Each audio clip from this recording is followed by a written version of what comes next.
And now, Jews across the world are celebrating Purim this week. This fun, festive holiday has seen children and adults throughout Israel dressed up in costumes and enjoying hamantash and cookies. But what are they celebrating exactly, and what does this holiday signify? Joining us now to answer these questions and more is founding rabbi at the Tel Aviv International Synagogue, Rabbi Ariel Konstantyn. Thank you for joining us. Pleasure to be here, and happy Purim to all the viewers. Happy Purim. So what exactly are we celebrating on Purim? So we're celebrating a very joyous festival where the Jews were facing utter annihilation by an evil man named Haman in the Persian Empire. This was at the beginning of the Second Temple period. We're talking about around the 5th century BCE. And we were saved by a miracle of God and working through the nature. And we had Esther, who was a very brave and courageous queen, who was the queen of King Ahasuerus, along with her uncle Mordechai, who were able to convince the king to turn around the decree and enable the Jews to defend themselves. In the end, we were victorious and able to save our people and our nation. And so what are some of the symbols of this holiday? I mean, we know of the hamantash, for instance, but what does it signify? So hamantash is part of the festivities, where it's a triangular shaped pastry. According to tradition, the evil man Haman had triangular ears, so it's called Oznei Haman, or Haman's ears. So it's kind of a cute play on that concept, and to eat that, and kind of idea is to eradicate evil and rid ourselves of that. In fact, when we say the word Haman, when we read the Megillah, we actually make sound, we go boo, we don't want to hear from bad people, we want to just bring goodness into the world. And you mentioned the Megillah. What can you tell us about this? Well, first, let me show you. This is Megillah. It's an authentic copy. This is written on parchment by a calligrapher known as a sofer, who writes each letter by letter. And this is, Megillah actually means scroll. This is how books used to be once upon a time, rolled up scrolls that were delivered and read.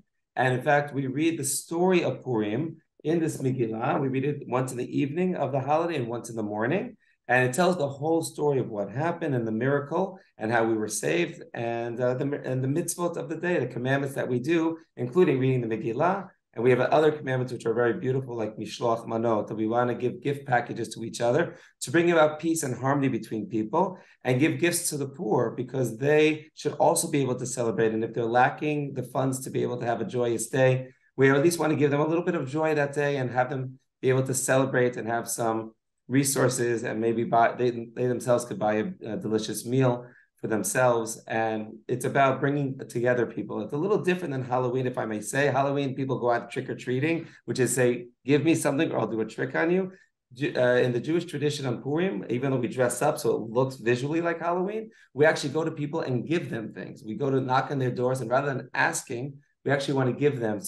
And when people receive a gift, they feel warm in their heart, and that brings about a sense of unity and togetherness and love and harmony.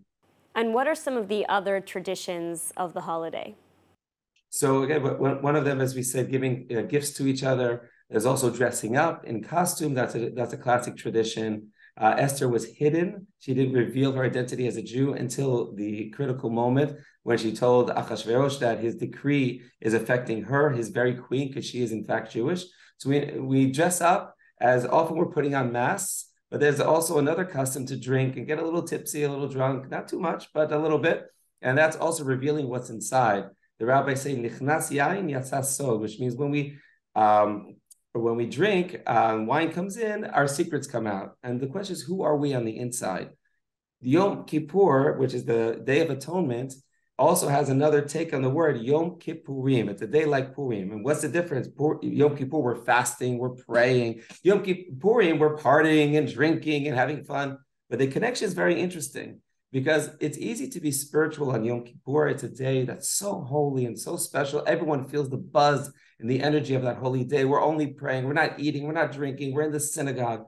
The question is, how much of that came into us? And when we are drinking and partying and having fun, how much of that is part of who we are? And that's what we test ourselves on Purim. We're going to have fun. We want to live in the world. We don't want to be ascetic and not eating it. We want to enjoy. But what do we want to enjoy? With good values, with a good heart and a good soul. And that's really a special day about Purim. So we drink and we party and we have fun. We dress up. We want to show who we really are. And hopefully that is showing ourselves to have those good values. And here in Israel, we definitely see everyone dressed up in costumes, and there are lots of parties, but also parades throughout the country. I mean, is this also a part of the celebration as well? For sure. In fact, they're called Adelo Yadas here in Israel. Adelo Yada comes from that you should drink so much that you don't know the difference between the evil Haman and the good Mordechai. So it's very, again, very festive, very happy. It's when bad turned to good, when we were faced with, utter annihilation, and we were given a salvation and a new breath in life. So it's a chance really to celebrate and to come out and party and parade and fun and games and parades. It's really a very joyous moment for our people. So we don't want to just say thanks and move on. We want to remember and appreciate that salvation and the fact that we were able to live today and have the Jewish nation alive and well. All right, Rabbi Ariel Konstantyn, thank you so much for taking the time to speak with us today, and happy Purim. Same to you and all the viewers around the world. Happy Purim.